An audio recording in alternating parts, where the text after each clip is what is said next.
زما نوم دوست محمد او تخلص طالب جان کوم د پښتو ادب څه نه څه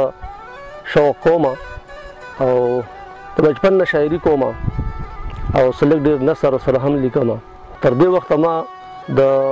شعر په پانګه کې 3 کتابونه، یو پکې چاپ ته 2 ناچاپه دي، او د نثر په پانګه کې هم زما 3 کتاب دي، یو چاپ ته 2 ناچاپه دي. ناچاپه هم کمپوز پراته دي، بس چې موقع جوړ شي هغه به هم چاپ شي. شاعري خو بس یو قدرتي رجحان که نه، او شاعر هم د دې نړۍ یو غړی د خپل ماحول اثر اخلي. د مینې د محبت په ژوند کې د مینې د محبت سندرې خلک وایي، د خوشحالو په وخت کې د خوشحالو سندرې وایي، او د غم او د مصیبت په وخت کې هم هغه د غم مصیبت ذکر کېږي. زما په شاعرۍ کې غم جانان او غم دوران دواړه شامل دي. او که داسې ووایم چې یاره د دوران په غم کې بیا دا خبره غټه شامله ده چې یاره موږ په یوه داسې خاوره او خطه کې اوسو چېرته چې د جنګ لمبې بلیږي، او زمونږ قامي ژوند او زمونږ کلتوري ژوند یې اغېزمن کړی دی. هم د دې خپل قامي ژوند او د دې خپل کلتور په اړه باندې پکې دغه بصر کې ښکاري چې یاره موږ سره څه کېږي، ولې کېږي، ښه نه کېږي، دا خبرې پکې شته. زما بچي چې دی نو لکه ما خو دې خبرو کې ذکر وکړو چې څه زموږ ماحول کې پاتې کېږي د هغې اثر به یې د باندې، چونکې زه د بچپن نه شاعر او لیکوال یم او دا بچي هم زما زیرې سایه لوی شو. نو د یو شاعر نه یا د یو لیکوال نه چې خپل بچی متاثر نه شي، نو د دې مطلب بیا دی چې د هغه به د شعر او په دې هنر کې به بیا څه زور نه وي. نو زما بچي په دغه عقله باندې زما لارې خپله کړې ده، او زه ویم هم هغوی ته داسې چې یاره د عزت معیار نه زور دی نه پیسه ده، عزتونه په هنر او په قلم دي. نو زما بچي ټول تقریبا هنرمند دي، شاعري هم کوي او موسیقي هم کوي، ورسره ګلوکاري د اواز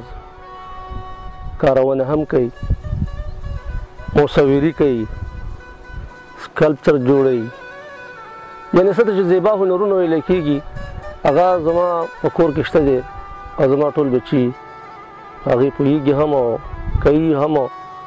او د ډېره حده پورې په هغې کې نوم هم لري. نو زه خو به دا ووایم چې یاره ما صرف ماحول ورته ورکړی دی، ما ورته یوه زمینه برابر کړې ده، نور د هغوی خپل قابلیتونه دي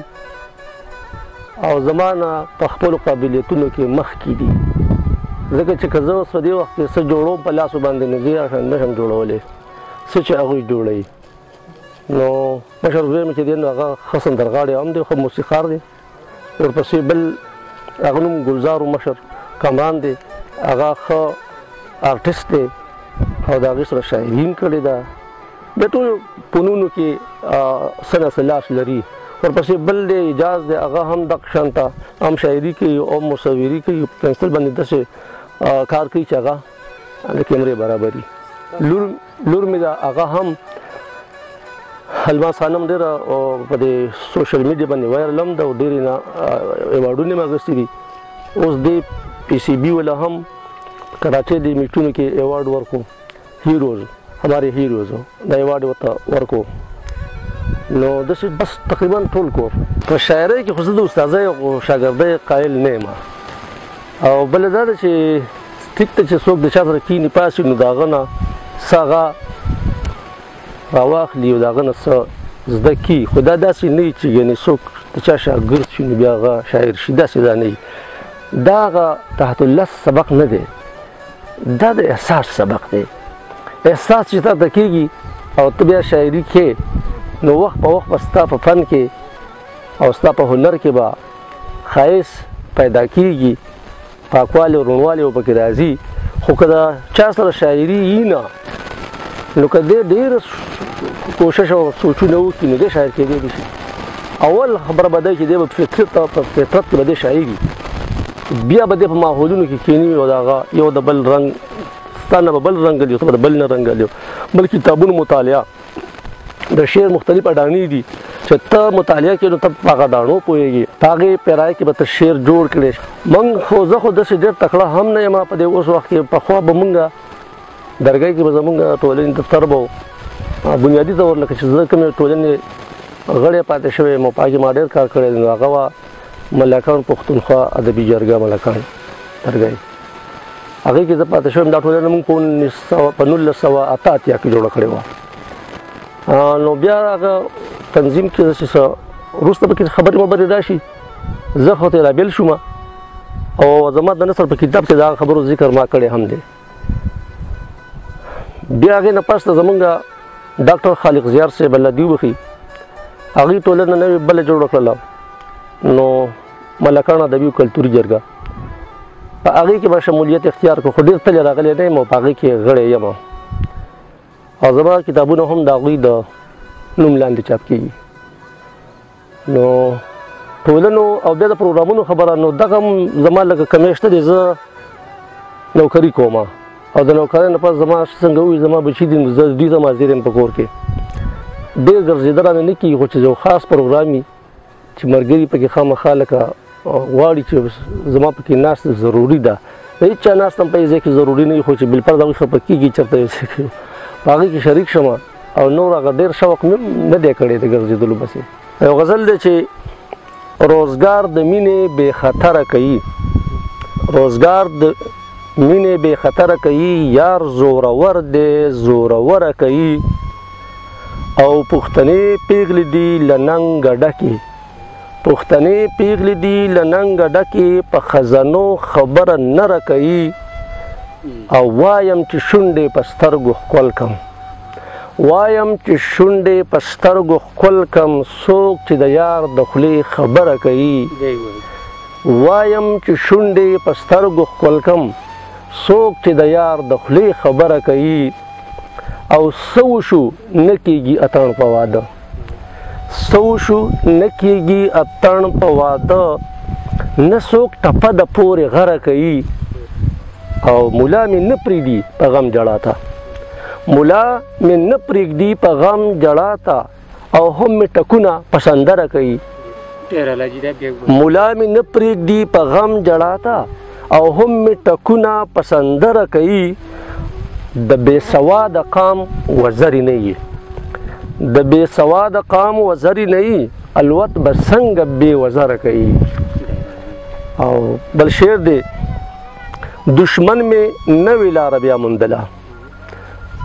دشمن مې نوې لاره بیا موندله په ما ګزار ضرور د وره کوي دشمن مې نوې لاره بیا موندله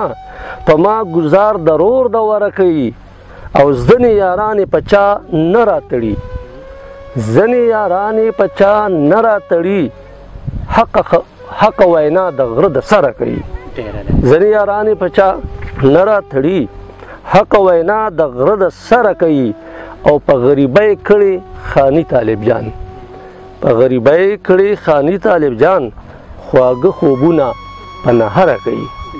خواږه خوبونه په نهره کوي دا غزلو نو بل غزل به درته ووایم د هغې نه وړاندې یو دوه شعرونه دي ما راڼه راڼه خوبونه ولیدلي ما راڼه راڼه خوبونه ولیدلي تا ویلي و مدام تعبیر تور دی ما راڼه راڼه خوبونه ولیدلي تا ویلي و مدام تعبیر تور دی چې راڼه راڼه خوبونه مې رښتیا شو په دې پوه شوم چې ستا زړه د تیرو کور دی غزل دی چې نه دلته زمون خولې دي د شرابو د کبابو نه دلته زمون خولې دي د شرابو د کبابو نه هلته یو مونږ سیال د نیم لغړ اهل کتابو او ولس غواړي رڼا ته د تیرو کروندګرې ولس غواړي رڼا ته د تیرو کروندګرې مولا ذهن اوینځ د عقل په تیزابو د امن د مذهب نه قام په بله بله بیایي د امن د مذهب نه قام په بله بله بیایي محراب منبر نیولی دی یو څو خانه خرابو او څلوېښت کاله کور کلی اولس د جنګ خشاک شو څلوېښت کاله کور کلی اولس د جنګ خشاک شو پښتون چې لیونی نه شو مضبوط دی په اعصابو او مدامي جام را کړی په مسکا په سرو لاسونو مدامي جام را کړی په مسکا په سرو لاسونو خوندونه مې اغستي د اوبو نه د شرابو او حلال نشې هم شته چې قدرت شي مهربانه حلال نشې هم شته چې قدرت شي مهربانه دا ځنې ځنې شونډې پیمانې وي د عنابو او ګران ځکه په هر چا دي چې هر چا ته وایي ستا یم ګران ځکه په هر چا دي چې هر چا ته وایي ستا یم دا ښکلي نورې نه لري وزرې د سرخابو او حیران یم خدای به څنګه دوی ته مخ د حورو ښایي حیران یم خدای به څنګه دوی ته مخ د حورو ښایي چې دلته یې سېزلي دي مخونه د ګلابو حیران یم خدای به څنګه دوی ته مخ د حورو ښایي چې دلته یې سېزلي دي مخونه د ګلابو او مېرمنې پښتنې ملالې ځکه سر تورېږي مېرمنې پښتنې ملالې ځکه سر تورېږي چې دغه لنډغر تربیه کړي بې حجابو چې دغه لنډغر تربیه کړي بې حجابو او دښمن که زما سر ته ودرېدلی طالب جان دښمن که زما سر ته ودرېدلی طالب جانه د اس نه غورځولی یم خپلو هم رکابو